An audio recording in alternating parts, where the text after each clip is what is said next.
से सीधा आपको ले चलते हैं पश्चिम बंगाल की ओर, जहां पर मुख्यमंत्री योगी आदित्यनाथ कांठिया दौरे पर हैं, जहां पर जनसभा को संबोधित कर रहे हैं। आप भी सुनिए। उत्तर प्रदेश में भी इससे भी खराब सरकार थी, इससे बदहाल स्थिति थी। हर दूसरे दिन दंगा होता था, जनता को कोई सुविधा नहीं मिलती थी, बहन और बेटी की सुरक्षा खतरे में रहती थी, व्यापारी प्लान कर रहा था, उद्योग बंद हो रहे थे, नौजवान के लिए रोजगार नहीं था, अन्नदाता किसान के खेत के लिए पानी नहीं था, उसकी उपज का दाम नहीं मिलता था, चारों ओर अराजकता थी, भ्रष्टाचार था, अव्यवस्था थी, दंगे थे, हर जगह सत्ता के समानांतर माफिया और गुंडों की सरकार चलती थी।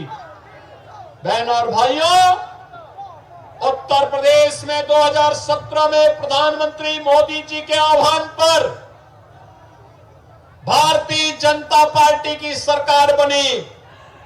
आज उत्तर प्रदेश में न कर्फ्यू है न दंगा है, आज उत्तर प्रदेश में सब चंगा है। टेरर समाप्त, तुष्टीकरण समाप्त, माफिया राज समाप्त, कटमनी समाप्त, करप्शन समाप्त, और माफिया और टेरर के ऊपर यूपी का बुलडोजर कैसे चलता है आपने देखा होगा, धड़धड़ा के चलता है। ये जो बुलडोजर खड़े हैं ना,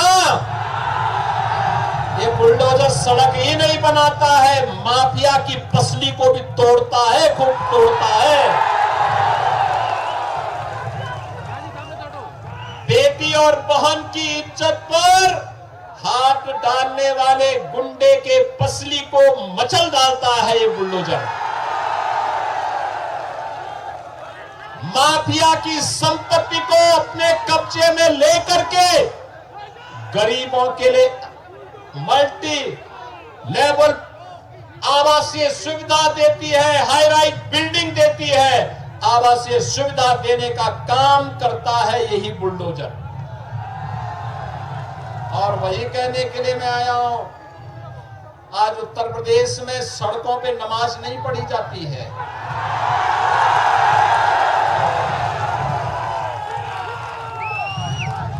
मस्जिदों से शोरगुल नहीं होता है, गौ हत्या पे पूर्ण प्रतिबंध है, लव जिहाद के खिलाफ सख्त कानून है, न लव जिहाद है न लैंड जिहाद है, केवल और केवल राम राज्य की स्थापना भूमि अब उत्तर प्रदेश है। याद करिए, कांग्रेस, टीएमसी, सपा, आरजेडी, इन्होंने राम मंदिर का विरोध किया, लेकिन आप सभी राम भक्तों के कारण अब अयोध्या में भगवान राम का दुनिया का सबसे बड़ा मंदिर बनकर के खड़ा हो गया है, बड़ा मंदिर बनकर के खड़ा हो गया है। भगवान राम का यह मंदिर बंकिम चंद्र चट्टोपाध्याय के वंदे मातरम के उद्घोष को करता हुआ दिखाई देता है। इसकी गूंज दुनिया के अंदर सुनाई दे रही है कि जिस दिन 145 करोड़ का भारत मोदी जी की आवाज में आवाज मिलाकर के चलेगा, भारत विरोधी ताकतों के हौसले पस्त हो जाएंगे, वे सभी ध्वस्त हो जाएंगी और ये भगवा हर घर में लहराता हुआ दिखाई देगा। और यही कहने के लिए आज मैं आपके पास आया हूं। ये टीएमसी ने बंगाल की पहचान को संकट में ला खड़ा किया है। याद करिए, मोदी जी जो पैसा भेजते हैं गरीब के मकान के लिए, गरीब के राशन के लिए, गरीब के स्वास्थ्य के लिए, अन्नदाता किसानों के लिए, गांव के विकास के लिए, सब पैसा टीएमसी के गुंडे हजम कर जाते हैं, वो पैसा ही नहीं पहुंचने देते। याद करिए, उत्तर प्रदेश जैसे राज्य में हम लोगों ने 9 वर्ष में 40,000 बड़े उद्योग और 96 लाख छोटे उद्योग लगाए हैं।